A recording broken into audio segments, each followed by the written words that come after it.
Hello, and welcome to Card News Live. I'm your host, Ashlyn Crone. And I'm Quinn Bittner. Let's start things off with Emma, who has a story on one of our foreign exchange students. This year here at Boone Central, we got two new foreign exchange students. This week, I am interviewing one of them about their life here in Nebraska. What's your name and what grade are you in? My name is Pia Haywood Bryn, and I'm a sophomore. Where were you living before you got to Nebraska? I was living in Norway on an island called Nøtterøy. Who's your host family? I live with Mr. and Mrs. Supp.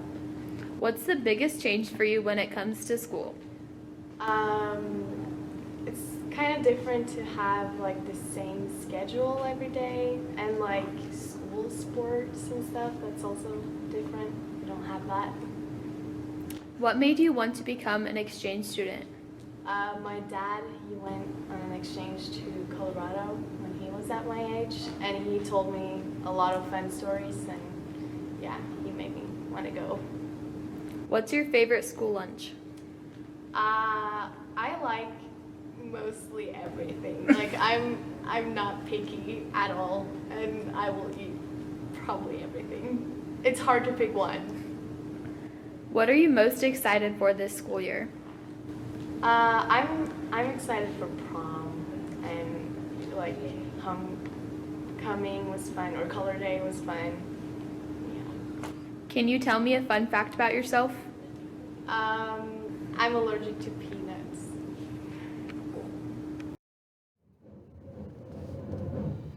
Thanks, Emma. Now to Taylor for a story on NHS.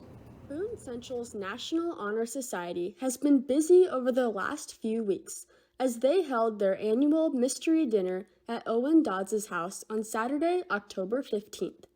The theme was Murder Mystery, and members dressed up in their characters. A few included a wealthy man's wife, the daughter, a lawyer, a fisherman, a cook, a writer, a musician, and the maid. Fun was had by all as they enjoyed their meal, which consisted of pork, cheesy potatoes, green beans, and bread. I spoke with NHS President Ashlyn Crone for her take on the dinner and the upcoming events for NHS over the next few months. What did you enjoy most about the murder mystery? Probably dressing up and the food. Which character did you play, and were you the killer? Well, I was the daughter, and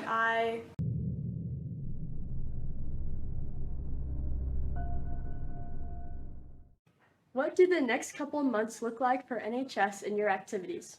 well, in November we'll have a regular meeting where we go to a member's house, and then we'll go and we'll tour a business. Then December we have our annual White Elephant gift exchange where we dress up in our ugly Christmas sweaters. Also in the month of December we have our gift wrapping fundraiser. So people from the community come bring their presents and we wrap them up, make them look all pretty. In addition to the murder mystery, this past Monday, October 24th, NHS teamed up to help with the 2022 Boone Central Middle School Character Retreat. The retreat was held at the Event Center in Albion and focused on teamwork and collaboration. The day started by getting into groups and developing a handshake. Each group then went to stations around the center to play games and participate in fun activities. These games included ladder toss, giant Jenga, Twister, and board games. Students also participated in other fun activities such as mini golf, cornhole, U-hop, ping pong, and foosball. In addition, middle schoolers played chicken on a hill with a partner. The last one to perform the task was eliminated. Following lunch, each group began to investigate an unsolved murder mystery case and work together to catch the killer. After their activities, they ended the day by listening to guest speaker Austin Lanier, who spoke on his experiences in life and his never-give-up attitude. He then gave a mini concert for the kids. I interviewed NHS sponsor Miss Cassie Olson for her take on the middle school retreat. Why does NHS help with the middle school retreat? Mrs. Nelson reached out to our NHS group because her retreat always has a theme that's really similar to our organization's pillars. Normally, the retreat is encouraging 7th and 8th graders to either show good character or to be good leaders, to make good decisions, and so that's something that NHS is built on, so that's why our members always help. What were your thoughts on the guest speaker?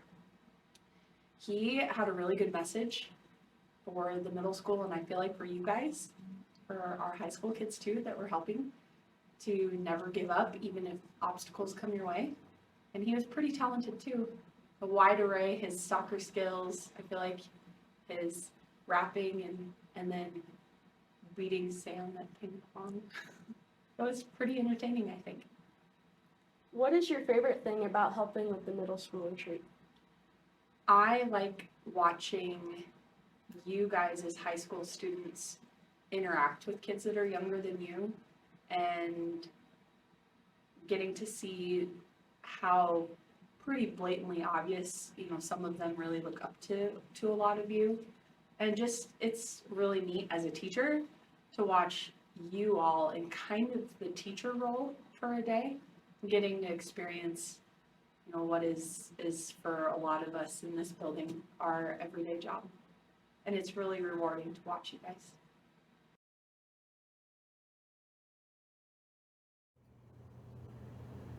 Thanks, Taylor.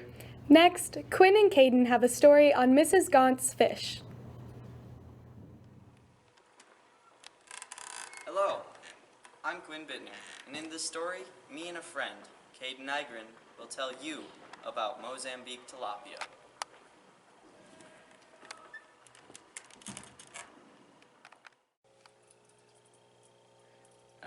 These fish come from east rivers of Central and Southern Africa. They can grow up to 2 pounds of growth a year, which is pretty cool. Also, they can withstand degrees down to 40 degrees Fahrenheit. They can withstand degrees down to 40 degrees Fahrenheit. How they breed, they lay their eggs in a nest made by males. The females carry their fertilized eggs in their mouth. They like the water 82 degrees to 86 degrees Fahrenheit. The Mozambique tilapia can live in both salt and fresh water. The amount of eggs they can lay per breeding are 160 to 1600. Poor water quality can make the fish turn to a white color, but the white color you see the fish on the right now, looks that way because he's ready to mate. He's actually trying to seduce the other females inside the enclosure. Normal colors of a Mozambique tilapia are black, red, and gold.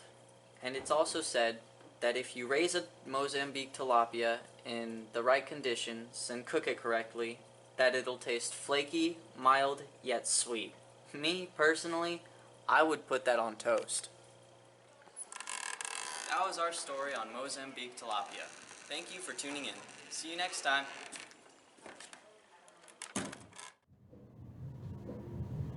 Thanks, guys. Now Lauren has a story on Culture Club. Alright, what is Culture Club? Culture Club is a club where students get together and learn about different cultures, whether it be food, whether it be celebrations. We get together and just learn about other places besides the United States and Spanish and Spain. What are Culture Club's goals for this year? Our goals are to explore as many places as possible and have as much fun as possible. Does Culture Club do any fundraising? We have needed to this year. We've done some concessions, and we're always looking for new things. I think in May we're going to try to do May Day baskets, so that'll be a fundraiser.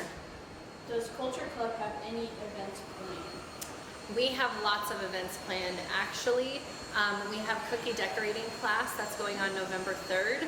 It's $5 for members and $10 for non-members. Anyone can come and decorate cookies. And then in March, we are going to do a holy event where we throw colored dust at each other, kind of like the color run. And then we have a couple of other things planned, but we don't necessarily know when they are. But cookie decorating. Thank you. Yeah. Thanks, Lauren. Let's wrap things up with Kaylee, who has a story on the cross-country team. Events. And I'm a sophomore that runs cross country. How do you feel about the end of your season? It was good, and yeah, happy with it. What would you like to tell next year's runners? Just if you work hard, success will come. It's not easy though. What would you like to improve on for next year? Just my times, run better at state. Hopefully we have a good team. Dustin Harris, head cross country coach. How do you feel about the end of this season? I thought the kids performed well at state. We were happy to get 3 boys and 1 girl down there. We were really hoping for our team to make it, but we came up a little bit short. But I thought at state, Cassie ran probably one of her best races. I thought Logan ran well. Giles ran a really good, smart race, and Xander was able to get through the race and finish. And they're all able to come back and compete next year. So hopefully they learn from that experience and do better next year at state. What would you like to tell next year's runners? Just that to keep working and to work on their speed a little bit so we can cut down our mile paces and just be ready to go for next year. What would you like to improve next year? Hopefully we'll have a few more girls out. Our girls team is smaller. That way it's a little bit more competitive between the girls. I thought the boys did really well this year as a whole, and we're competitive at practice and learn throughout the year, so hopefully we just build off of those things. All right, thank you. Thanks, Kaylee. That's all for this week of Card News. Tune in next time for Card News Live.